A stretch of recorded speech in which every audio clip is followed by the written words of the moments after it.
సైన్యం డీలా పడింది. నడిపించాల్సిన రాజు మాటలను విని సైన్యం నివ్వెరపోయి డీలా పడింది.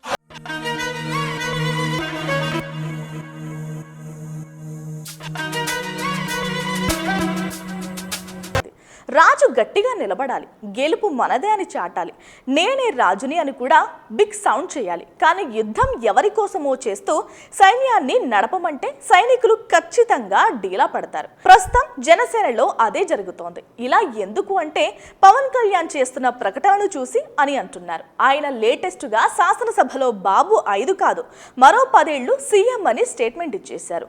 అంటే ఈ 5 కలుపుకుంటే ఏకంగా 15 ఏళ్లు అన్నమాట. ఒక మనిషి జీవిత కాలంలో కానీ రాజకీయ పార్టీల జీవిత కాలంలో కానీ టైంకే ఎక్కువ ప్రాధాన్యత ఉంటుంది. అందున రాజకీయాల్లో సీఎం సింహాసనం పట్టాలని అనుకున్న వారికి 5 ఏళ్లు భారంగా గడుస్తాయి.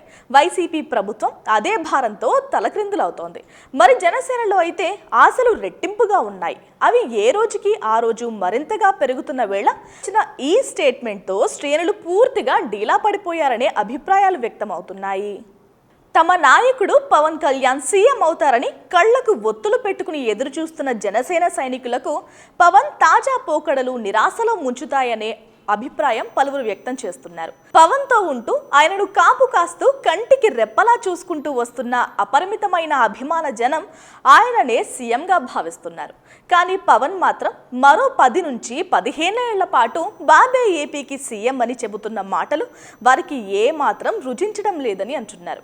మరి పవన్ పాలిటిక్స్, ఆయన వ్యూహాలు ఇదే విధంగా ఉంటే ఆయన ఎప్పటికీ సీఎం కాలేరని అంటున్నారు. ఏపీ పాలిటిక్స్ చూస్తే సామాజిక వర్గాల పరంగా చీలిపోయి ఉంటాయి.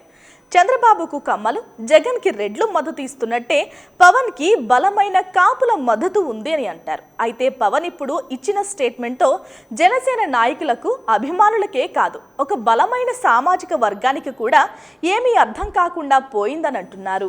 పవన్ కళ్యాణ్ లో సీఎం అవ్వాలని ఉందా లేదా అన్నది పక్కన పెడితే తమ కష్టమంతా బూడిదలో పోసిన పన్నీర్ అయిందని కూడా అంటున్నారు ఆయన అభిమానులు. ఏపీలో ఇప్పుడు రాజకీయ పునరేకీకరణ జరుగుతోంది. టీడీపీ స్ట్రాంగ్ గా ఉంది, వైసీపీ ఇబ్బందుల్లో ఉంది. ఈ టైంలో అధికారంలో ఉన్న జనసేన వచ్చిన అవకాశాలను అందిపుచ్చుకుని పార్టీని బలోపేతం చేసుకోవాల్సిన తరుణమని గుర్తు చేస్తున్నారు.